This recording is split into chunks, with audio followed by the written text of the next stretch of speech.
Hello and welcome back to another video. If you're looking for recommendations on what manhwa to read, then here are some that I've read recently that might be of interest. Manhwa titles are timestamped in the video for your convenience. Our first manhwa for today is Bad Born Blood, a sci-fi manhwa that I've currently read up to chapter 59 on. Its main character is Luca, an individual living on Novice, a planet that humanity settled on after Earth's destruction. In this particular sense, there are three major powers: the Balascio Federation, Korra Alliance, and the Acacia Empire. Luca is an orphan in the Acacia Empire, known for its cybernetics and intense hierarchy. It's very apparent that the difference between the haves and the have-nots though. Luca, due to his social situation as an orphan, only has the Knight Academy to try and dig himself out of that particular position. Drive and his talent together mixed him to be a perfect soldier for the Acacian Empire. But as he gets more and more achievements, the political and underworld start revealing itself to both us the readers and Luca himself. And this starts his journey where Luca will actually have to answer how much of a human he wants to stay as, or how much of a replaceable number does he want to become. The story is 9 out of 10. Sci-fi is a genre that I don't get to read much in this manhwa space, so in that regard, this is very much a welcome sight. This particular manhwa, though, also deals with the societal norms that are present on Novus. What I specifically enjoyed is how it gives us an overview, hones in on Luca, and then slowly expands outwards and shows us more and more of the world. But for now, it's mostly focused on the Acacia Empire and its more militarized society. The characters are 9 out of 10 as well. What is made very apparent from the get-go is that these characters are flawed. They have wants, needs, and their own personalities. They get affected by external stimulus and have to grow, or sometimes can't, when they go through particular situations. Luca himself will have to go through these own struggles to get out of his past shadow. I already love this about this manhwa, and we haven't even explored too much out of the Acacia Empire just yet. The art is 8 out of 10. Due to the sci-fi nature being such an unpresented genre in my reading so far, seeing this world built up by this manhwa had me immediately hooked right away. With the focus on Luca and the Acacia Empire, the military is of course at the forefront, and even more so the use of cybernetics, to the point of almost eliminating everything but the brain. So if you're interested in the sci-fi genre, and like myself have not read too many manhwas that actually delve into that space, then please make sure to try Bad Born Blood. This next manhwa to take a look at is 1,000 Faces, an acting manhwa that I've currently read up to chapter 40 on.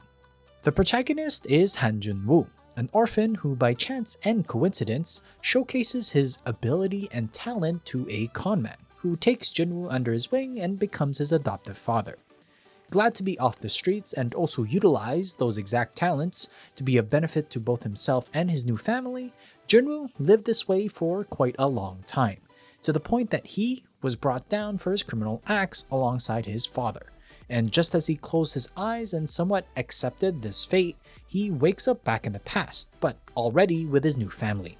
Taking things into his own hands to escape the trajectory of his first life, Jun-woo tries to find some sort of new purpose, and one, coincidentally, finds him, the field of acting, for now, in theater. The story is 8 out of 10. Considering the first conman life that Han Jun-woo lived, it's used more as a vehicle to display the talent that he has for acting in general. They make the connection where being able to influence and just in general capture the attention of others is enough of a start to be someone. The characters are 7 out of 10.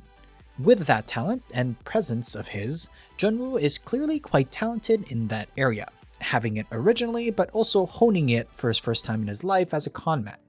The ones to get astounded though are those that work with him now. What's a nice touch is a new somewhat adult or father figure that looks to take care of him just like his old adoptive father. The art is 8 out of 10.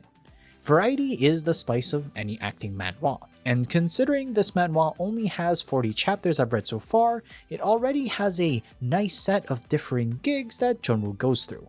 It's even a nice foundation that Jun-woo starts off in a theater setting, almost mimicking the journey of actual actors in our worlds.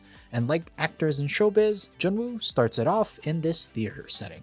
So if you're a fan of acting manhwas and wanted one that seemed to have similar points or vibes from to be an actor from my previous videos, then make sure to take a look at 1,000 Faces when you get the chance. How to Survive as a Martial World Civil Servant is the first of 2 shorter stories I have for you this week. It's a reincarnation manhwa that I've currently read up to chapter 34 on. Yeon Woo-hyuk is the name of its main character, or more specifically, Woo-hyuk is the name of a Moorim constable, or really police officer in a Moorim setting, except he was actually someone whom all of a sudden reincarnated or possessed Woo-hyuk's bodily suddenly one day. This world that he now inhabits as Woo-hyuk is actually a Moorim detective game, one that he particularly enjoyed and played a lot of, and then became bored of it due to being able to know the culprit before it being revealed. It reminds me of a lot of the Ace Attorney series of video games if you're familiar with those. To get back on the subject though, this has me curious for what exactly will be its overall goal, or will it be more of an episodic case-by-case pace? The potential is 9 out of 10. A detective series is already a notion that is not common, at least in my purview of manhwa reading. Add that slice of Moorim world on top of that and you have me at least intrigued and interested in what this manhwa can do. So far, due to the background existing knowledge of the game that Woo-hyuk has, he clearly has an advantage. There are also some more traditional action elements being teased at the moment. The art is 7 out of 10. On the art front though, it hasn't shown me something that would cause me to bat for it at this point. It simply provides an adequate showing and environment for the criminal cases to be solved by government workers, in the Moorim background of course.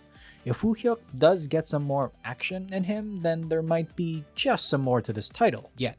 So if you're a fan of newer stories and a detective show in the lens and background of Moorim sounds interesting to you, then How to Survive as a Martial World Civil Servant would be one to keep your eye on. The other shorter story that I have for you this week is The Swordmaster Who Travels Through Time, a fantasy manhwa that I've currently read up to chapter 15 on.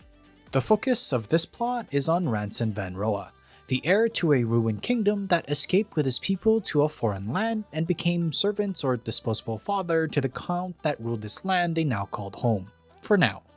Ranson is actually quite the talented swordsman, but due to a lapse in his guard and the love for his people, he became maimed and lost multiple limbs.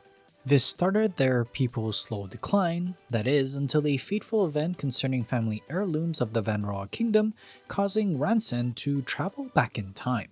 And in a way that keeps continuity in place, an interesting effect for sure.